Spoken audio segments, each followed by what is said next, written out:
Hello everyone, welcome to Ravi Aditi classes. आज की video का टॉपिक है एनवायरमेंटल कन्वेंशंस एंड प्रोटोकॉल। तो ये एक ऐसा टॉपिक है जहाँ से डेफिनेटली आपको हर एक एग्जाम में क्वेश्चंस देखने को मिलने वाले हैं। तो इस वीडियो में सभी important questions related to conventions and protocol हम डिस्कस करेंगे। तो जैसे कि आप जानते हैं फ्रेंड्स, इंडिया में जब इंडस्ट्रियल रेवोल्यूशन शुरू हुआ तो जो भी काम ह्यूमन कर रहे थे पहले, वो मशीन्स के द्वारा पॉसिबल हो गया। तो इससे ग्रोथ काफ़ी अच्छी देखने को मिली, बट इससे एनवायरनमेंट में जो है काफ़ी ज़्यादा इम्पैक्ट पड़ा, राइट।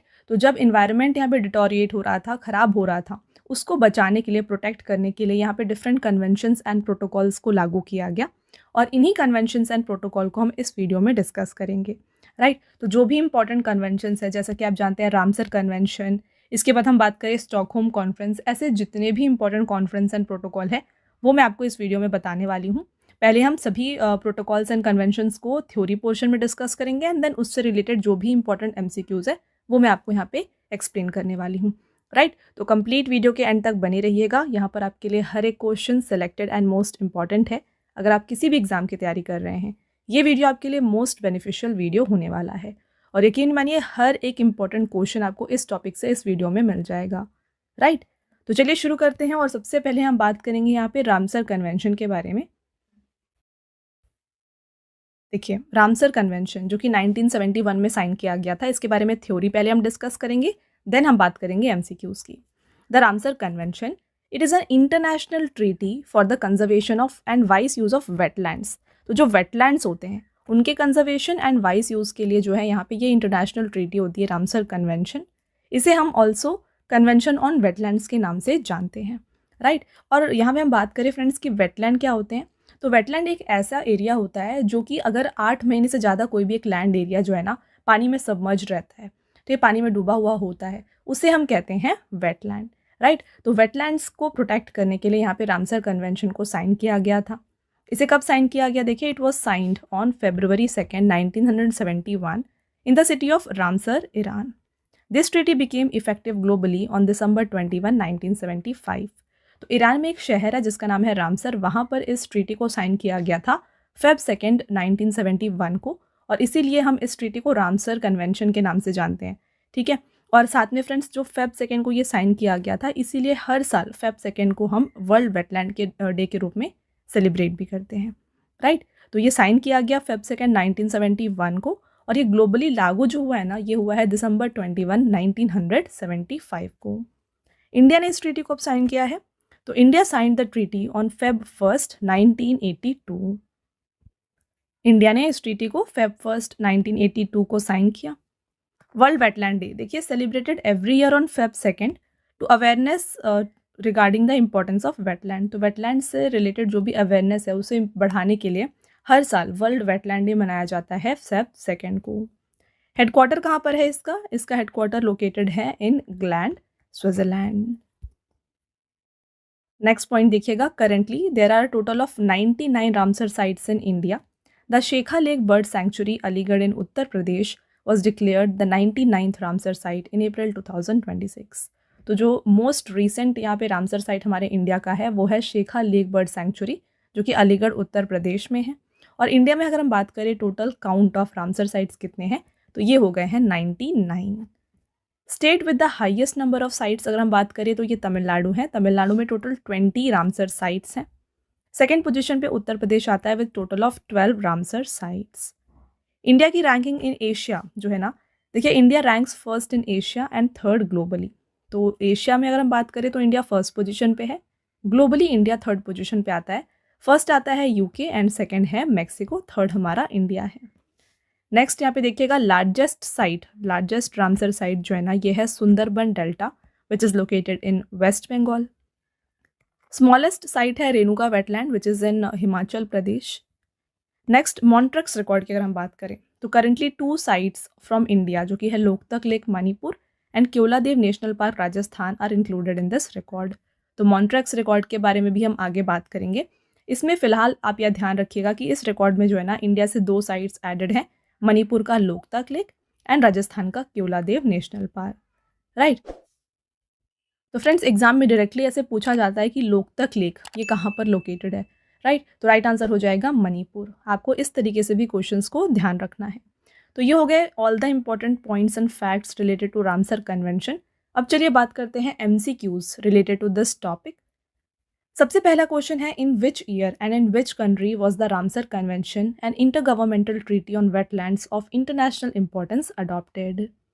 क्वेश्चन में पूछा जा रहा है कि रामसर कन्वेंशन अंतर्राष्ट्रीय महत्व के आर्द्रभूमि पर एक अंतर सरकारी संधि किस वर्ष और किस देश में अपनाई गई थी।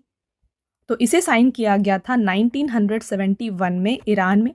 ईरान का शहर है रामसर, वहाँ पर इस ट्रीटी को साइन किया गया था। तो ऑप्शन नंबर बी जो है यहाँ पे करेक्ट आंसर हो जाएगा। अगला क्वेश्चन देखिए, the Ramsar convention is N inter governmental treaty that provides a framework for the conservation of. Question में आपसे पूछा जा रहा है कि रामसर कन्वेंशन एक अंतर सरकारी संधि है जो डैश के संरक्षण के लिए रूपरेखा प्रदान करती है। तो ये वेटलैंड्स के कंजर्वेशन के लिए जो है यहाँ पे फ्रेमवर्क प्रोवाइड करती है। नेक्स्ट क्वेश्चन रहेगा, in which of the following years did the Ramsar convention come into force in India to promote the conservation and wise use of all wetlands through national action and international cooperation. निम्नलिखित में से किस वर्ष में भारत में क्षेत्रीय कार्यों और अंतर्राष्ट्रीय सहयोग के माध्यम से सभी आर्द्रभूमि के संरक्षण और बुद्धिमान उपयोग को बढ़ावा देने के लिए रामसर सम्मेलन लागू हुआ है। तो क्वेश्चन में आपसे पूछा जा रहा है कि इंडिया में रामसर कन्वेंशन कब लागू हुआ है। तो ऑलरेडी हमने डिस्कस किया है, ये 1980 को जो है 82 को इंडिया में लागू हुआ। Option number A is the correct answer. तो फ्रेंड्स, ये हो गए all the important points and questions from Ramsar convention. I hope आपको सभी पॉइंट्स क्लियर है। आगे बढ़ते हैं और बात करेंगे नेक्स्ट कॉन्फ्रेंस की, जो कि है स्टॉकहोम कॉन्फ्रेंस। राइट, तो स्टॉकहोम कॉन्फ्रेंस, जिसे हम United Nations conference on the human environment के नाम से भी जानते हैं, it is considered the most significant milestone in the history of modern environment movement. तो एनवायरनमेंट प्रोटेक्शन के लिए ये one of the most important आप कह सकते हैं प्रोसेस रहा या फिर माइलस्टोन रहा। It is referred to as the Magna Carta of Environment, as it was the world's first major international conference dedicated to environmental protection. 122 countries participated in this event. तो इस कॉन्फ्रेंस को Magna carta of environment के नाम से भी जाना जाता है, क्योंकि ये एक ऐसा कॉन्फ्रेंस था, इंटरनेशनल कॉन्फ्रेंस था, जहाँ पे 122 कंट्रीज़ ने पार्टिसिपेट किया था। राइट, और एक इसके लिए डेडिकेटेड था, ये एनवायरमेंटल प्रोटेक्शन से रिलेटेड एंड डेडिकेटेड था। इसका वेन्यू था स्टॉकहोम, जो कि स्वीडन का कैपिटल है। यहाँ देखिए जून 5 एंड जून 16 तक जो है 1972 में ये कॉन्फ्रेंस कंडक्ट किया गया था। थीम दिया गया था इस कॉन्फ्रेंस का ओनली वन अर्थ।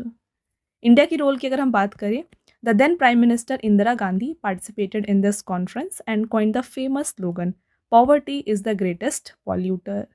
तो इंडिया से जो है ना उस समय की प्राइम मिनिस्टर इंदिरा गांधी ने वहाँ पर पार्टिसिपेट किया था, और इन्होंने जो एक काफ़ी फेमस नारा यहाँ पर दिया था, that is poverty is the greatest polluter. Okay, अब इस कॉन्फ्रेंस के हम की रिजल्ट्स की बात करें, the United Nations environment programme was established to monitor the environment. तो यूनाइटेड नेशंस के अंडर ये एनवायरमेंटल प्रोग्राम यूनेप जो है इसकी स्टैब्लिशमेंट की गई थी after the Stockholm conference. It was decided to observe environment day every year on June 5। और इसी कॉन्फ्रेंस के बाद जो है ये डिसाइड किया गया कि हर साल जून 5 को एनवायरनमेंट डे के रूप में मनाया जाएगा। तो अगेन ये एक इंपॉर्टेंट पॉइंट है, डबल स्टार ज़रूर कर लीजिएगा। A Stockholm Declaration comprising 26 principles was adopted which linked a healthy environment to human rights. चलिए अब बात करते हैं इससे related important MCQs।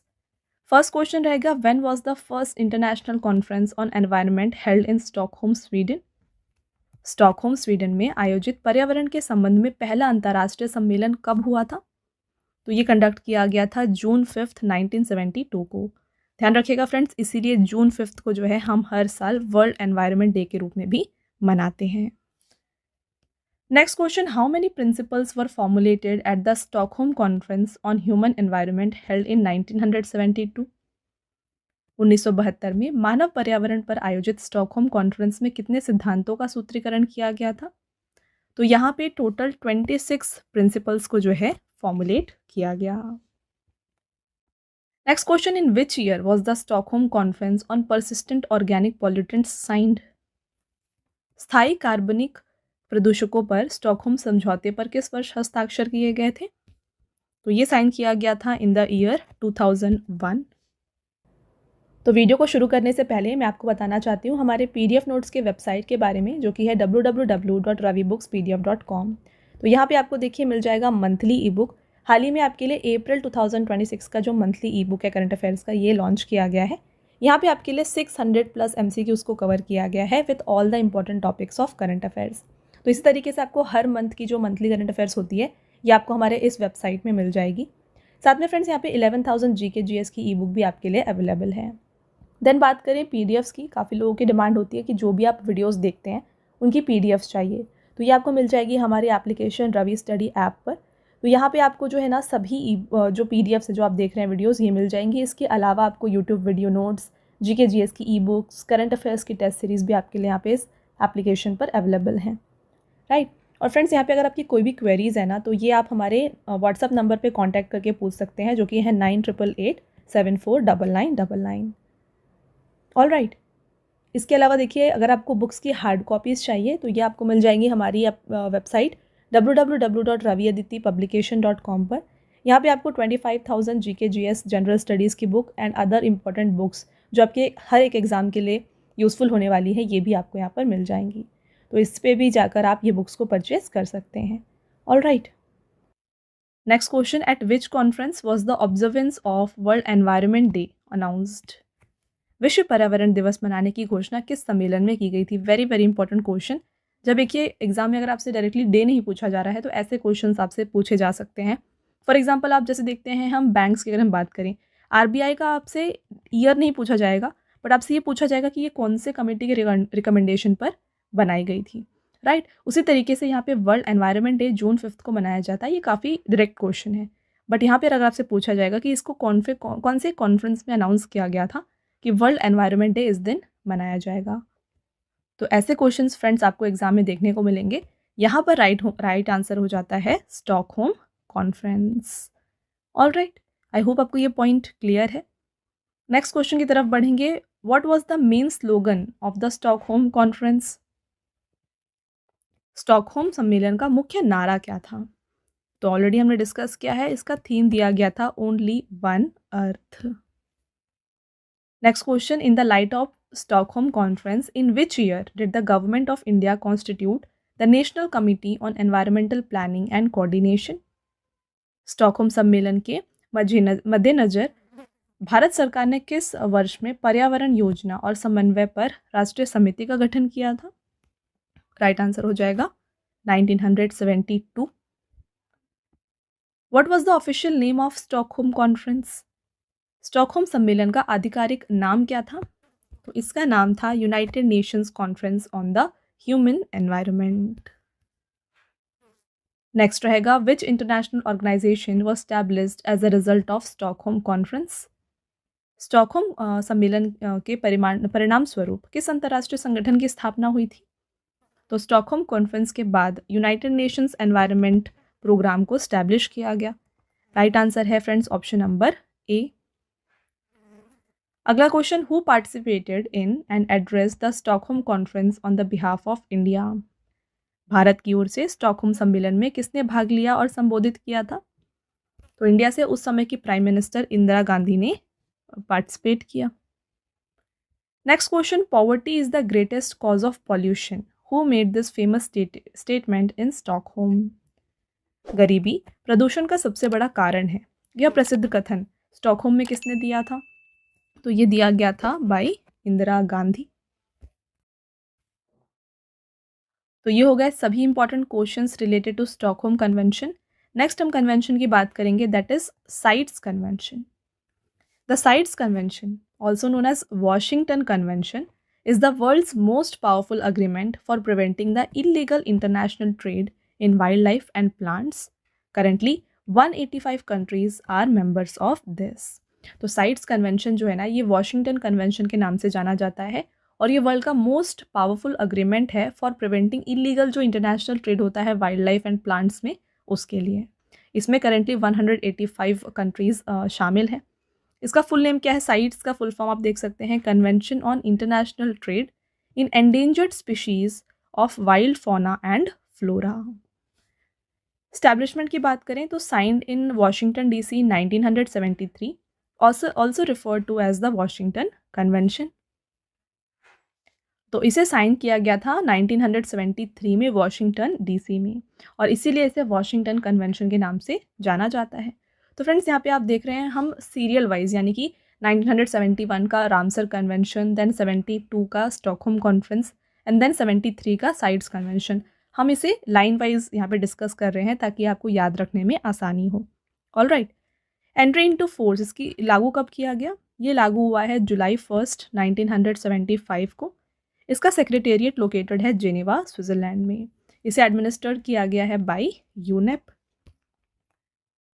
Next point, India became member of CITES in 1976, very important. India इसमें शामिल हुआ है इन द ईयर 1976।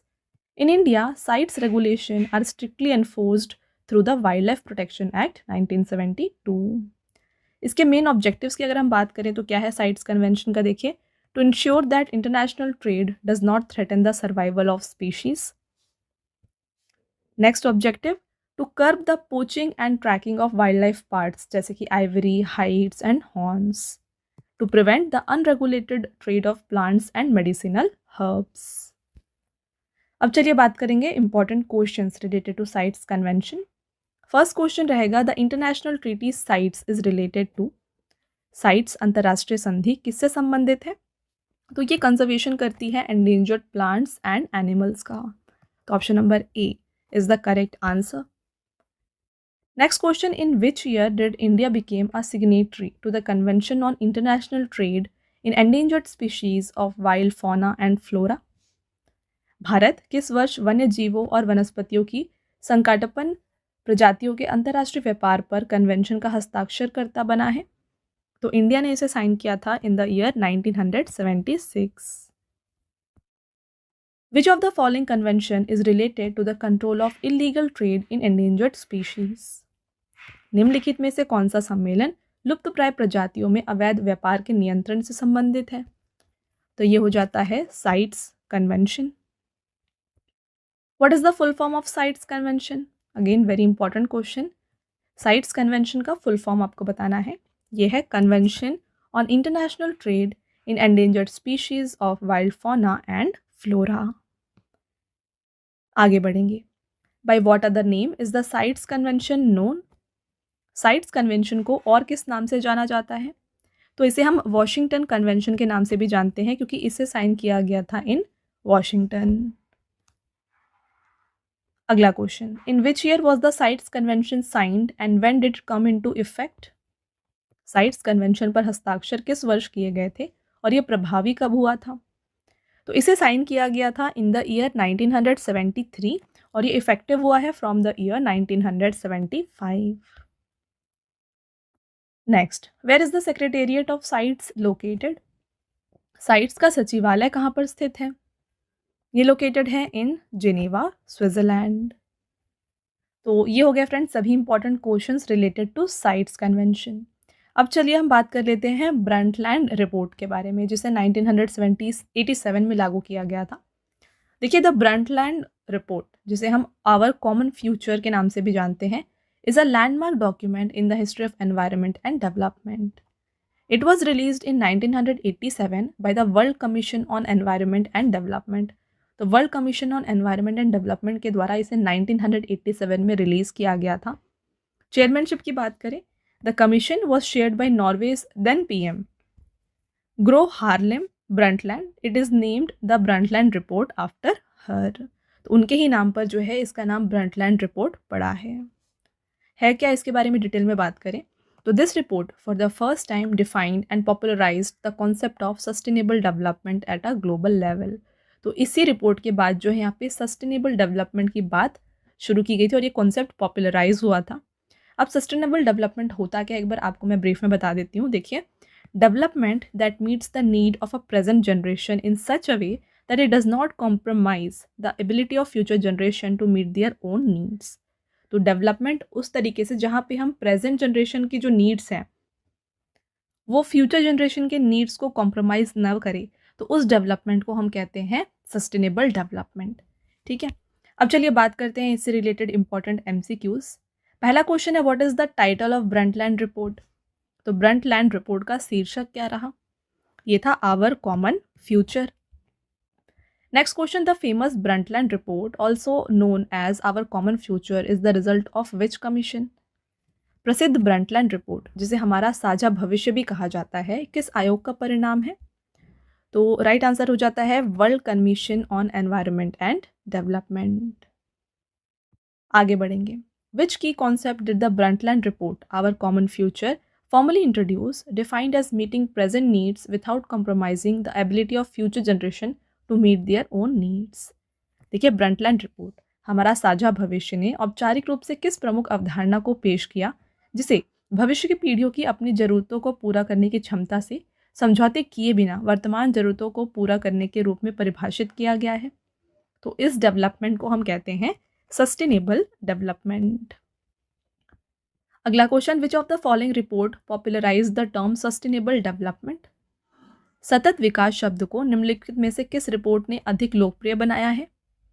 तो ब्रंटलैंड रिपोर्ट के बाद जो है यहाँ पे सस्टेनेबल डेवलपमेंट टर्म पॉपुलराइज हुआ है।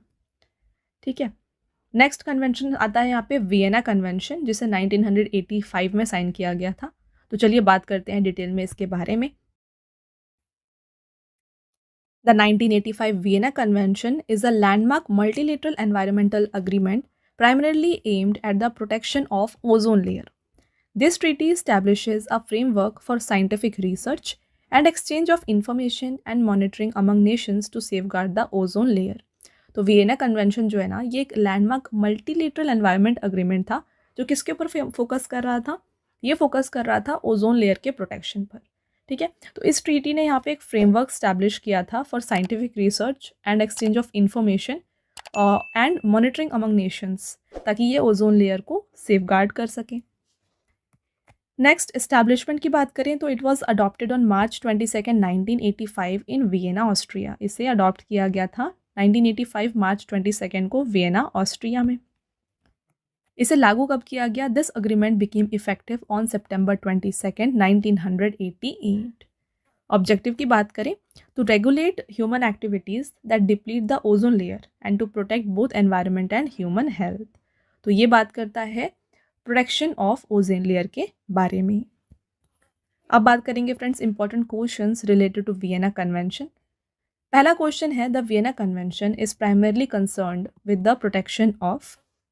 तो वियना कन्वेंशन मुख्य रूप से किसके संरक्षण से संबंधित है?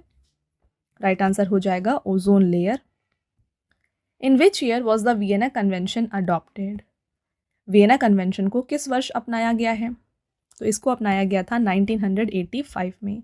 तो इसे साइन किया गया है 1985 में और इसको जो है लागू किया गया था in the year 1988। Next, on what date did the Vienna convention enter into force? Vienna convention किस तारीख को लागू हुआ है? तो जैसा कि मैंने अभी आपको बताया, ये लागू हुआ है सितंबर 22, 1988 को। ऑल राइट, तो ये हो गई फ्रेंड्स वियना कन्वेंशन। अब चलिए बात कर लेते हैं मॉन्ट्रियल प्रोटोकॉल के बारे में। Very important from exam point of view. Montreal protocol को 1987 में साइन किया गया था। तो है क्या, इसके बारे में देखिए। The Montreal protocol is an international treaty aimed at phasing out the production and consumption of substances that deplete the ozone layer। तो ये एक इंटरनेशनल ट्रीटी है जो कि यहाँ पे बात करता है कि जो भी चीज़ ओजोन लेयर को डिप्लीट कर रही है उसके प्रोडक्शन एंड कंजम्पशन को हम कम करें या फिर फेज आउट कर दें। ठीक है, it is considered the most successful treaty in the field of environmental protection to date. तो अभी तक एनवायरमेंटल प्रोटेक्शन से रिलेटेड जितने भी कन्वेंशंस ट्रीटीज़ आई हैं उसमें से Montreal protocol most successful treaty है। It is the only global treaty that has been adopted by all 198 countries in the world. तो सिर्फ और सिर्फ ये एक ऐसा ट्रीटी है जिसे पूरे वर्ल्ड जितने भी कंट्रीज हैं 198 कंट्रीज, इस सभी ने अडॉप्ट किया है। साइन कब किया गया था? इस साइन किया गया था सितंबर 16, 1987 में। Hence September 16 is observed annually as world ozone day. तो क्योंकि इसको सितंबर 16 को साइन किया गया था, इसीलिए हर साल सितंबर 16 को हम वर्ल्ड ओजोन डे के रूप में भी मनाते हैं। ये लागू हुआ है जनवरी 1, 1989 से। इंडिया ने इस प्रोटोकॉल को साइन किया था इन द ईयर 1992। ऑब्जेक्टिव की बात करें to protect the ozone layer so that sun's harmful UV rays do not reach the earth। तो ये बात करता है, इसका ऑब्जेक्टिव एंड एम है कि ओजोन लेयर को प्रोटेक्ट किया जा सके ताकि जो भी सन की हार्मफुल यूवी रेज हैं वो अर्थ तक ना पहुँचें। ओके, नेक्स्ट बात करें रिजल्ट क्या है। Scientist believe that due to this treaty the ozone hole is now gradually closing and could fully recover by the 2060। तो इस प्रोटोकॉल की वजह से यहाँ पे ये पॉसिबल हो पाया है कि जो ओजोन होल है वो कम्प्लीटली अभी स्लोली यहाँ पे क्लोज हो रहा है और 2060 तक जो है ये कम्प्लीटली क्लोज हो जाएगा। अब बात करें कि ओजोन लेयर क्या है जिसको हम यहाँ पे प्रोटेक्शन की बात कर रहे हैं। देखिए, the ozone layer is a protective layer of ozone gas located in earth stratosphere at an altitude of 10 to 50 kilometers.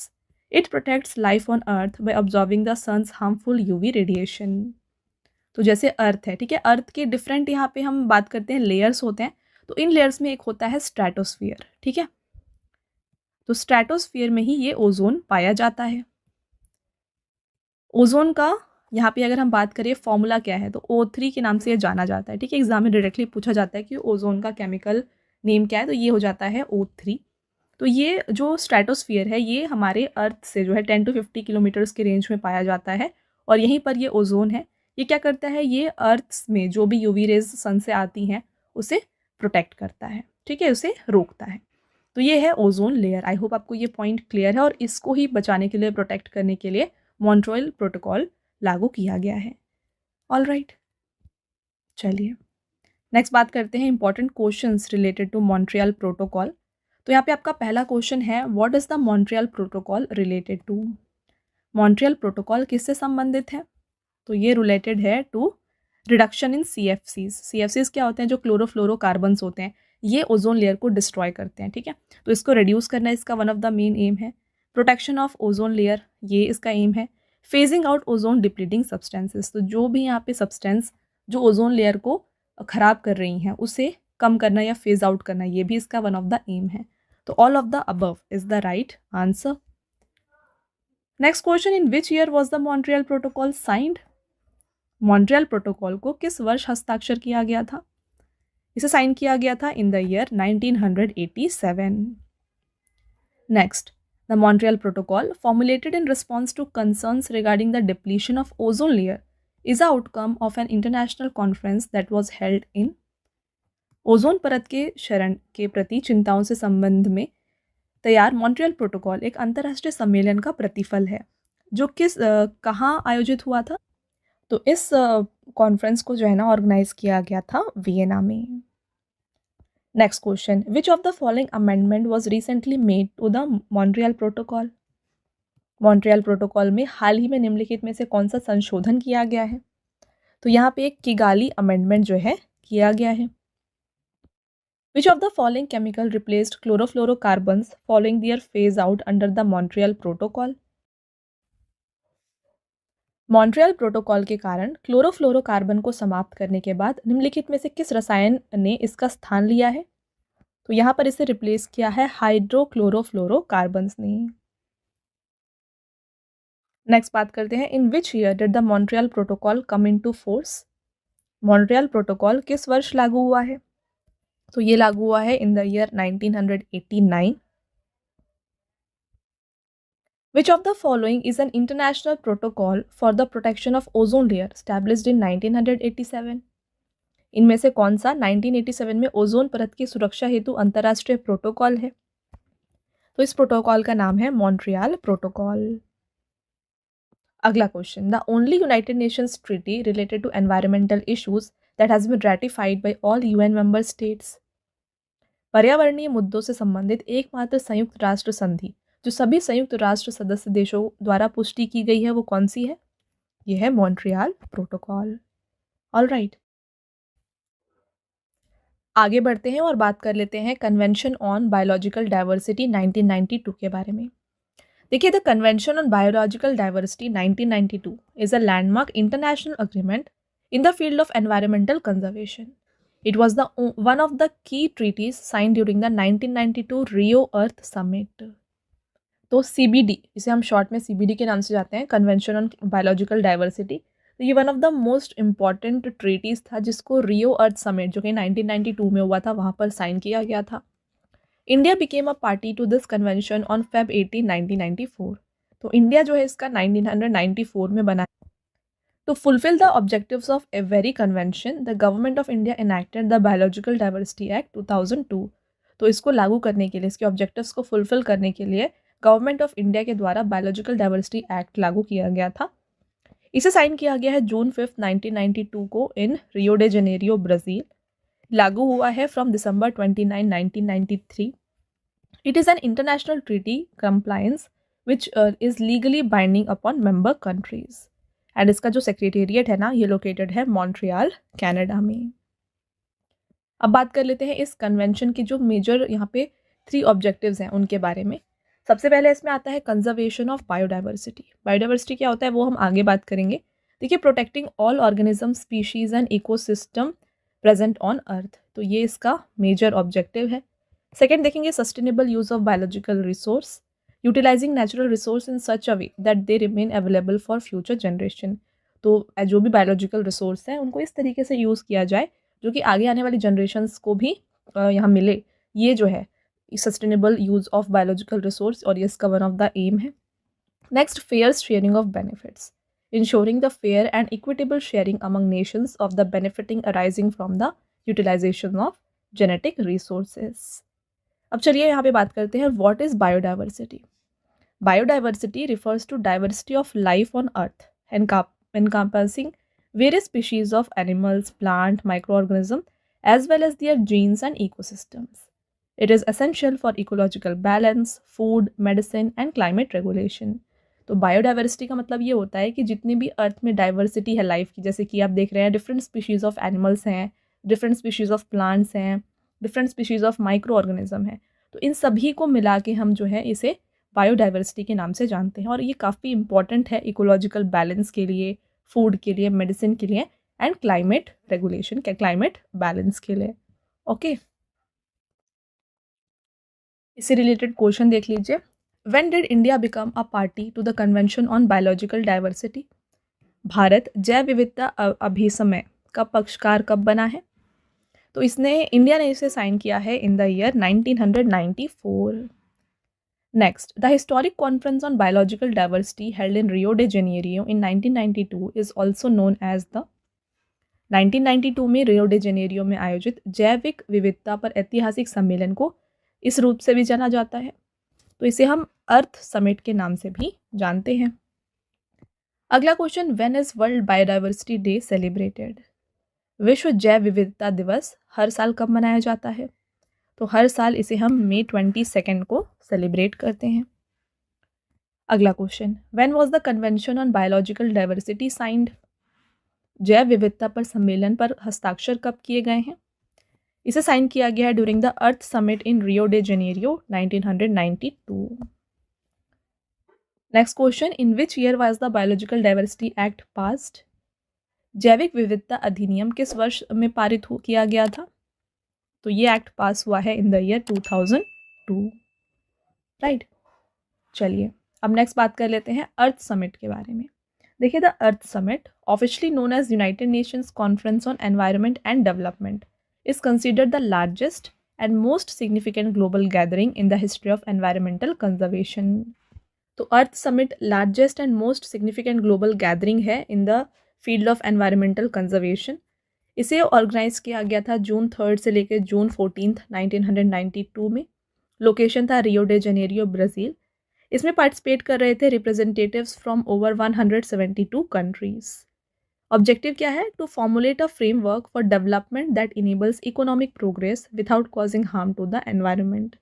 तो ये अर्थ समिट फोकस कर रहा था कि ये डेवलपमेंट के लिए जो है, इकोनॉमिक प्रोग्रेस के लिए एक ऐसा फ्रेमवर्क बनाए जिससे एनवायरनमेंट जो है इफेक्ट ना हो।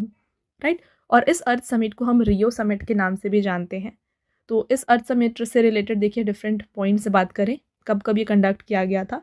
तो पहला अर्थ समिट जो है ना, ये जून 3 से जून 14, 1992 को रियो डे जेनेरियो, ब्राज़ील में कंडक्ट किया गया था, जिसे हम रियो समिट के नाम से जानते हैं एंड UNCED के नाम से भी जानते हैं। ठीक है, that is United Nations conference on environment and development. Second earth summit 2002 में हुआ था जोहान्सबर्ग, साउथ अफ्रीका में, एंड इसे हम world summit on sustainable development के नाम से जानते हैं।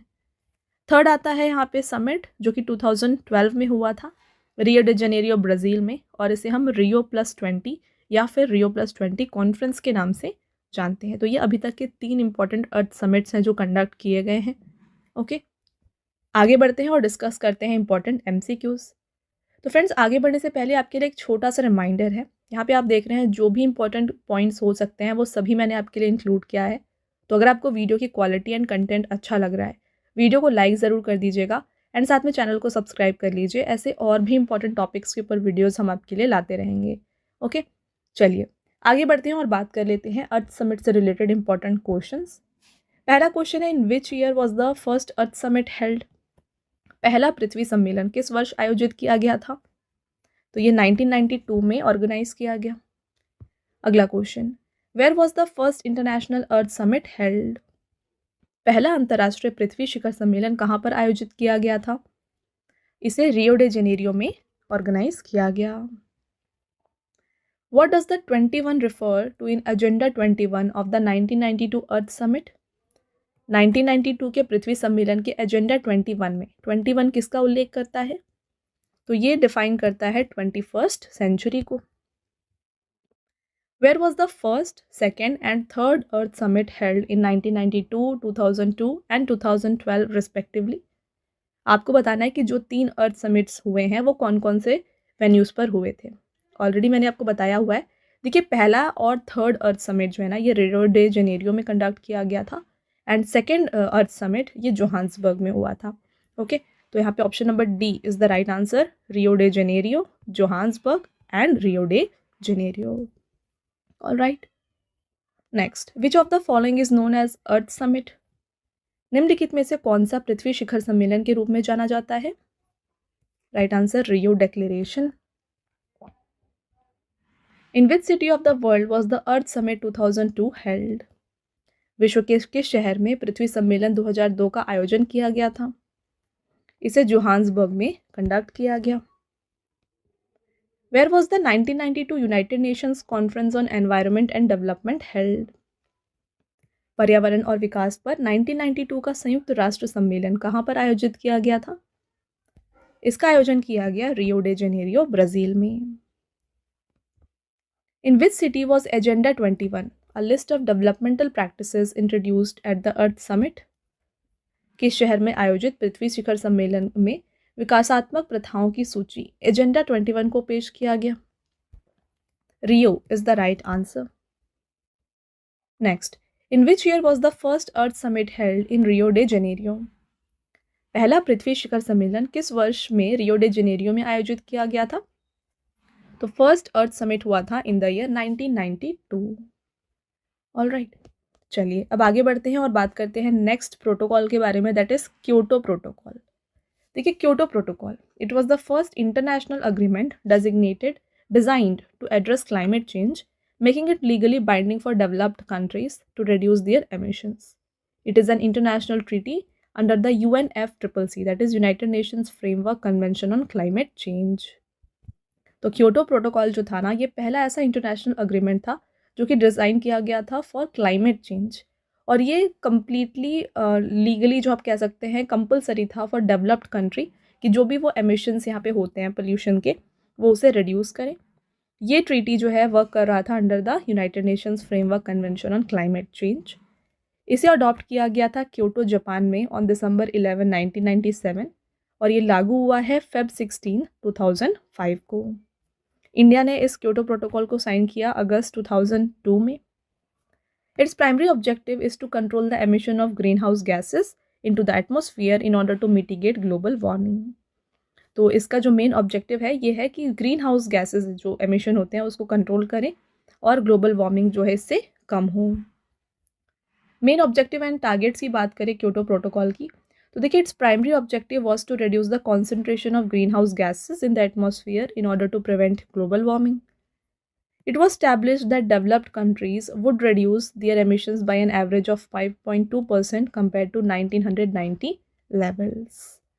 की गैसेस जो यहाँ पे मेंशन की गई थी, इसमें आते हैं carbon dioxide, methane, nitrous oxide, hydrofluorocarbons, perfluorocarbons and sulphur hexa fluorides. Okay, तो आगे बढ़ेंगे और बात कर लेते हैं questions related to Kyoto protocol. First question, the Kyoto protocol was about which of the following. तो क्योटो प्रोटोकॉल निम्नलिखित में से किसके बारे में था? तो ये रिलेटेड था to reducing green house gas emissions. Next question, in which year did India sign and ratify the Kyoto protocol. भारत ने क्योटो प्रोटोकॉल पर किस वर्ष हस्ताक्षर किया और इसकी पुष्टि की है? Right answer 2002। The Kyoto protocol which is an international agreement is related to what. Kyoto protocol जो कि एक अंतर्राष्ट्रीय समझौता है, किससे संबंधित है? ये रिलेटेड है to UNFCCC। In which year was the Kyoto protocol related to global warming adopted. वैश्विक तापमान वृद्धि से संबंधित क्योटो संधि को किस वर्ष में अंगीकार किया गया था? 1997। In which country was the first meeting of Kyoto protocol an international treaty to reduce green house gas emissions held. Kyoto protocol की पहली बैठक किस देश में हुई थी? तो इसे ऑर्गेनाइज किया गया था जापान में। Which international treaty among industrialized nations sets mandatory limits on greenhouse gas emissions? औद्योगिक राष्ट्रों के बीच एक अंतर्राष्ट्रीय संधि कौन सी है जो ग्रीन हाउस गैस उत्सर्जन पर अनिवार्य सीमा निर्धारित करती है? यह है क्योटो प्रोटोकॉल। तो फ्रेंड्स, ये हो गए all the important questions related to Kyoto protocol. आगे बढ़ते हैं और चलिए बात करेंगे यहाँ पे कार्टाजेना प्रोटोकॉल के बारे में। है क्या कार्टाजेना प्रोटोकॉल? देखिए, it is an international agreement focused on biosafety. It primarily concerns living modified organisms resulting from modern biotechnology. तो ये एक इंटरनेशनल अग्रीमेंट है जो कि फोकस करता है ऑन बायोसेफ्टी, राइट। इसे साइन किया गया था Jan 29, 2000 को और ये लागू किया गया है September 11, 2003 को। इंडिया, देखिए, India is a party to this protocol, ratified it in January 2003। तो इंडिया ने इसमें शामिल हुआ या फिर साइन किया है इन द ईयर 2003। अब बात कर लेते हैं कार्टाजेना प्रोटोकॉल के मेन ऑब्जेक्टिव्स के बारे में। देखिए, मैनेजमेंट ऑफ LMOs। LMOs क्या होते हैं? Living modified organisms. तो its objective is to ensure that safe transfer and use of living modified organisms that may pose a risk to biodiversity और human health. Completion to the CBD। It is a supplementary agreement to the convention on biological diversity. तो ये एक supplement agreement है जो कि work करता है under the CBD, that is convention on biological diversity, जिसके बारे में हमने प्रीवियसली बात किया हुआ है। बात करें इंपॉर्टेंट क्वेश्चन, तो देखिए, what is Cartagena protocol related to. तो कार्टाजेना प्रोटोकॉल जो है ये बायोसेफ्टी अग्रीमेंट है। अगला question, which international agreement relates to the safe handling, transport and use of living modified organisms. कौन सा अंतर्राष्ट्रीय समझौता जीवित संशोधित जाव के सुरक्षित संचालन, परिवहन और उपयोग से संबंधित है? तो ये है कार्टाजेना प्रोटोकॉल। चलिए नेक्स्ट बात करते हैं जेनेवा प्रोटोकॉल के बारे में, जो कि 1925 में साइन किया गया। The Geneva protocol is a primarily the international treaty prohibiting the use of chemical and biological weapons during warfare. ठीक है, तो इसको साइन किया गया है June 17, 1925 को इन जेनेवा, स्विट्जरलैंड, और इसीलिए इसे हम जेनेवा प्रोटोकॉल के नाम से जानते हैं। लागू हुआ है Feb 8, 1928 को। इंडिया इसको देखिए, India has ratified this protocol and is a member. तो इंडिया इसमें शामिल है। मेन ऑब्जेक्टिव्स की बात करें तो to prohibit the use of chemical weapons in warfare. तो वारफेयर में केमिकल वेपन्स का यूज़ ना करना, ये इसका ऑब्जेक्टिव है। To prohibit the use of biological weapons in warfare. तो केमिकल वेपन्स हो या बायोलॉजिकल वेपन्स हो, इनको वारफेयर में यूज़ ना किया जाए, ये इसका मेन ऑब्जेक्टिव है। This protocol prohibits the use of these weapons but did not prevent their production, stock piling और ट्रांसफ़र। तो ये यूज़ के लिए रोकता है, बट ये नहीं बताता कि इसका प्रोडक्शन रोका जाए या फिर स्टॉक पाइलिंग या फिर ट्रांसफ़र रोका जाए। ओके, तो इसके शॉर्ट कमिंग्स की अगर हम बात करें, this protocol prohibits the use of this weapons but did not prevent their production, stockpiling and transfer. Therefore two other major treaties were subsequently introduced to make the framework more comprehensive. तो क्योंकि इस protocol से जो है जो भी यहाँ पे केमिकल वेपन्स हैं, बायोलॉजिकल वेपन्स हैं, उनके प्रोडक्शन एंड ट्रांसफ़र को रोका नहीं जा सका। यहाँ पे और 2 कन्वेंशंस आए जो इसे कंप्लीट करते हैं, that is biological weapon convention 1972। This completely prohibits the development, production and stockpiling of biological weapons. इसके बाद आया chemical weapons convention 1993, this prohibits the development, production and stockpiling of chemical weapons and mandates their destruction. I hope friends आपको ये सभी points यहाँ पे clear हैं। अब चलिए बात कर लेते हैं questions related to Geneva protocol. पहला question, the Geneva protocol emphasizes the prohibition of the use of which of the following in warfare. Geneva protocol निम्नलिखित में से किस चीज का युद्ध में उपयोग ना करने पर जोर देता है? तो केमिकल और बायोलॉजिकल वेपन्स को यूज ना करा जाए ड्यूरिंग द वारफेयर, ये इसका मेन ऑब्जेक्टिव है। Next, recently external affair minister doctor S Jaishankar warned of the growing threat of bioterrorism at conference held to mark the 50th anniversary of Biological Weapon Convention. The Biological Weapon Convention is based on which of the following international protocol? तो ये based है on Geneva Protocol. In which year was the Geneva Protocol signed? Geneva Protocol पर किस वर्ष हस्ताक्षर किए गए थे? तो ये साइन किया गया था in the year 1925. In which year did in the 1925 Geneva Protocol enter into force? 1925 का जेनेवा प्रोटोकॉल किस वर्ष लागू हुआ है? ये लागू हुआ है from 1928।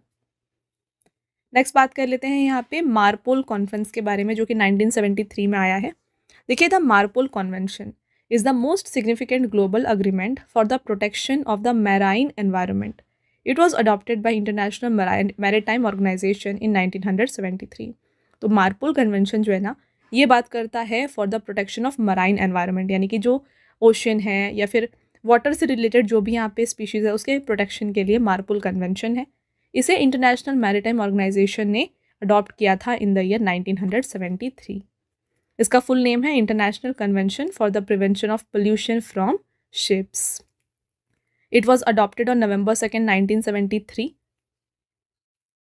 However, major amendments were introduced following tanker accidents in 1978. Consequently, it is often referred as Marpol 73/78. लागू कब से हुआ है? देखिए, ये October 2nd, 1983 से लागू हुआ। इंडिया की बात करें तो India is a signatory member state to this convention. Questions देखिए इससे रिलेटेड। पहला question, MARPOL in which year was this convention adopted? तो इसको अडॉप्ट किया गया है in the year 1973। By whom is MARPOL 73/78 primarily administered? MARPOL 73/78 मुख्य रूप से किसके द्वारा प्रशासित किया गया है?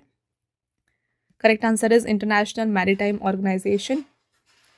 Next question, by which acronym is the currently applicable MARPOL protocol known? इसे हम जाना जाता है एज मार्पोल 73/78। चलिए आगे बढ़ेंगे और बात कर लेते हैं बेजल कन्वेंशन 1989 के बारे में। The Basel convention is an international treaty whose primary objective is to regulate the transboundary movement of hazardous waste and to protect the environment. It was specifically designed to prevent the dumping of toxic waste from developed countries into developing countries. तो bezel convention जो है ना, ये एक international treaty है जिसका objective ये है कि ये रेगुलेट करेगा जो ट्रांस बाउंड्री मूवमेंट है, यानी कि वन कंट्री टू अनदर जो हजार्डस वेस्ट को भेजा जाता है, मूवमेंट होता है, उसको रोकना, ये बेजल कन्वेंशन का मेन एम है। तो इसको डिज़ाइन किया गया था ताकि जो भी डेवलप्ड कंट्री यहाँ पे डंप कर रही हैं toxic waste into developing country, उसे प्रिवेंट किया जा सके। साइन किया गया है March 22nd, 1989 में इन बेजल, स्विट्ज़रलैंड, एंड इसीलिए इसे बेजल कन्वेंशन के नाम से जाना जाता है। लागू हुआ है May 5th, 1992 से। इंडिया इसका मेंबर है सिंस 1992। हेडक्वार्टर जिनेवा, स्विट्ज़रलैंड में है।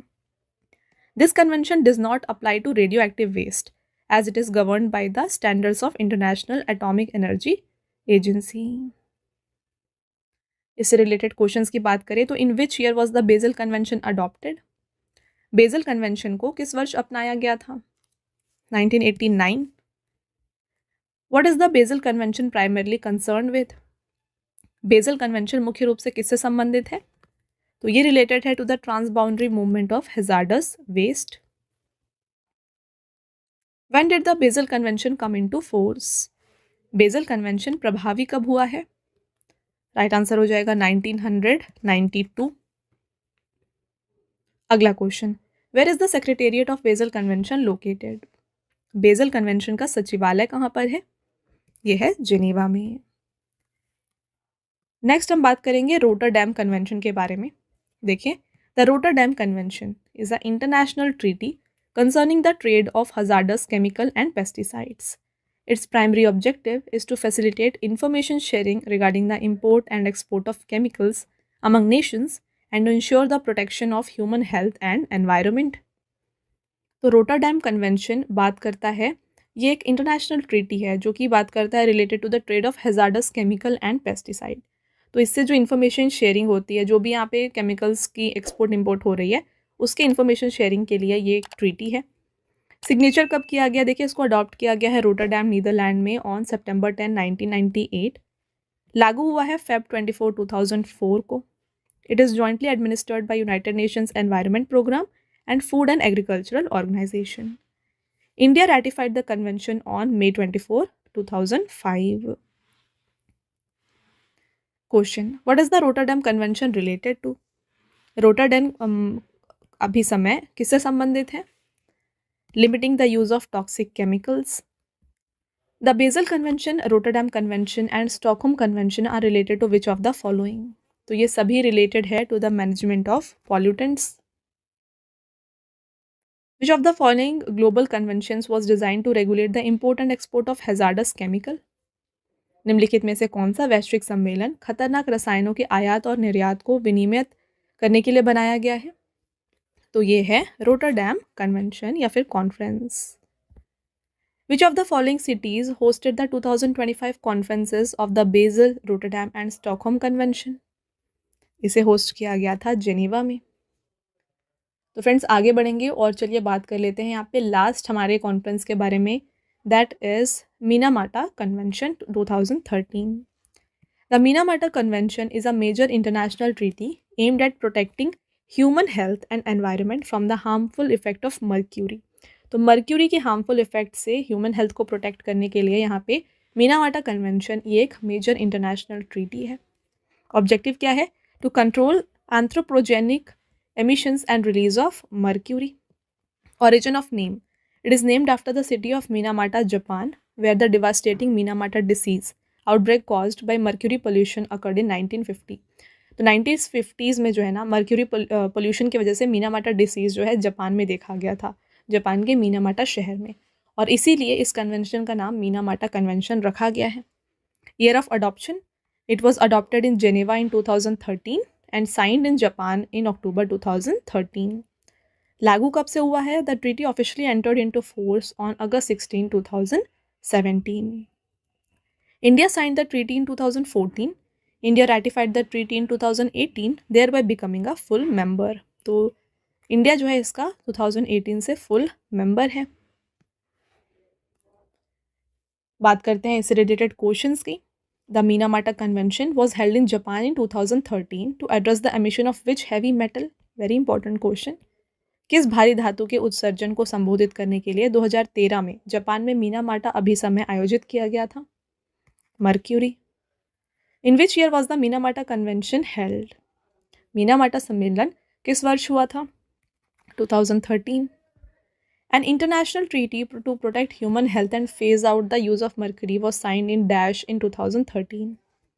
मानव स्वास्थ्य की रक्षा और पारे के उपयोग को चरणबद्ध तरीके से समाप्त करने के लिए एक अंतर्राष्ट्रीय संधि पर 2013 में डैश में हस्ताक्षर किए गए थे। इसे साइन किया गया था मीनामाटा, जापान में। The Minamata tragedy was caused by consuming fish from Minamata bay that were contaminated with. Minamata त्रासदी मीनामाता खाड़ी में पलने वाले मछलियों को खाने के कारण हुई थी, जो कि किससे दूषित थे? तो ये पोल्यूटेड थे with methyl mercury. In which country was Minamata disease first observed? Minamata रोग पहली बार किस देश में देखा गया था? ये पाया गया था जापान में।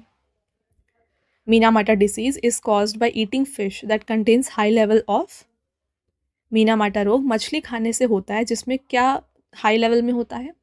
तो इसमें मर्क्यूरी की जब कॉन्सेंट्रेशन हाई होती है ना, तब मीनामाटा डिसीज होता है। ओके, तो फ्रेंड्स, ये हो गए आपके सभी कन्वेंशंस एंड प्रोटोकॉल्स एंड उससे related important MCQs. I hope आपको हर एक पॉइंट यहाँ पे क्लियर हो गया है। अब आता है आपका टेस्ट क्वेश्चन, जिसका आंसर आपको बताना है कमेंट करके। पहला क्वेश्चन यहाँ पे रहेगा, in which year and in which country was the Ramsar convention and intergovernmental treaty on wetland of international importance adopted. तो रामसर कन्वेंशन अंतर्राष्ट्रीय महत्व के आर्द्रभूमि पर एक अंतर सरकारी संधि किस वर्ष और किस देश में अपनाई गई थी, आपको बताना है। नेक्स्ट क्वेश्चन रहेगा, what was the main slogan of Stockholm conference. Stockholm सम्मेलन का मुख्य नारा क्या था, आप बताएं। एंड आपका लास्ट टेस्ट क्वेश्चन देखिए, विच of the following reports popularised the term sustainable development. सतत विकास शब्द को निम्नलिखित में से किस रिपोर्ट ने अधिक लोकप्रिय बनाया है। तो ये तीनों हैं आपके टेस्ट क्वेश्चंस जिसका आंसर आपको बताना है कमेंट करके। ऑलराइट, तो जैसा कि फ्रेंड्स मैंने आपको ऑलरेडी बताया, अगर आपको ई बुक्स चाहिए तो ये आपको मिल जाएगी हमारे PDF नोट्स की वेबसाइट www.ravibookspdf.com पर। यहाँ पे हाल ही में आपके लिए अप्रैल 2026 का जो मंथली ई बुक है ये लॉन्च किया गया है। इसमें 600+ MCQs इंक्लूडेड है with all the important topics of current affairs. तो मंथली ई बुक के अलावा जो है ना, यहाँ पर आपको 11,000 GK GS की ई बुक भी मिल जाएगी। और ख़ास बात यह है कि ये जो ई बुक्स हैं आपको Hindi medium and English medium दोनों में अवेलेबल है हमारे वेबसाइट पर, राइट। मंथली ई बुक का फॉर्मेट कुछ इस तरीके का होगा, यहाँ पे आप देख सकते हैं इंपॉर्टेंट क्वेश्चंस MCQ फॉर्मेट में रहेंगे, इंपॉर्टेंट पॉइंट्स के साथ एंड पिक्चर भी आपके लिए यहाँ पे इंक्लूड की गई है। तो ये जो ई बुक्स हैं इनका क्या फीचर्स है इंपॉर्टेंट ये बात करें तो ये डाउनलोडेबल है, देन आप प्रिंट कर सकते हैं इसको। 80+ पेजेस यहाँ पे आपके लिए इंक्लूड किए गए हैं और सभी क्वेश्चंस जो है ना आपको इंपॉर्टेंट पॉइंट्स के साथ मिलते हैं, राइट। तो ये आप हमारे वेबसाइट से परचेज़ कर सकते हैं। एंड यहाँ पे देखिए फ्रेंड्स, परचेज रिलेटेड अगर आपकी कोई भी क्वेरीज है ना तो ये आप हमारे व्हाट्सएप नंबर पे कांटेक्ट करके पूछ सकते हैं। हमारा व्हाट्सएप नंबर है 9888749999, ठीक है। देन बात करें PDFs की, काफ़ी लोगों की डिमांड होती है कि जो भी आप वीडियोस देखते हैं उनकी PDFs चाहिए, तो ये आपको मिल जाएगी हमारी एप्लीकेशन रवि स्टडी ऐप पर। तो यहाँ पे आपको जो है ना सभी जो PDFs है जो आप देख रहे हैं वीडियोस ये मिल जाएंगी। इसके अलावा आपको YouTube video notes, GK GS की ई बुक्स, करंट अफेयर्स की टेस्ट सीरीज़ भी आपके लिए यहाँ पे इस एप्लीकेशन पर अवेलेबल हैं। ऑलराइट, तो आप देखिए यहाँ पर आपको 25,000+ GS टेस्ट फ्री PDF मिल जाएगी, करंट अफेयर्स की notes, YouTube notes, e books, GS notes, current affairs and GK and current affairs की विनर बैच भी आपके लिए अवेलेबल है। ऑलराइट, तो ये था फ्रेंड्स हमारा आज का लास्ट स्लाइड। आई होप आपको ये वीडियो पसंद आया होगा। वीडियो अगर आपको पसंद आया है वीडियो को लाइक ज़रूर करिएगा और साथ में चैनल को सब्सक्राइब कर लीजिएगा। ऐसे और भी इंपॉर्टेंट टॉपिक्स के साथ जो वीडियोज़ हैं हम आपके लिए लाते रहेंगे। मिलते हैं एक और इम्पॉर्टेंट टॉपिक के साथ नेक्स्ट वीडियो में, तब तक के लिए thank you and have a nice day.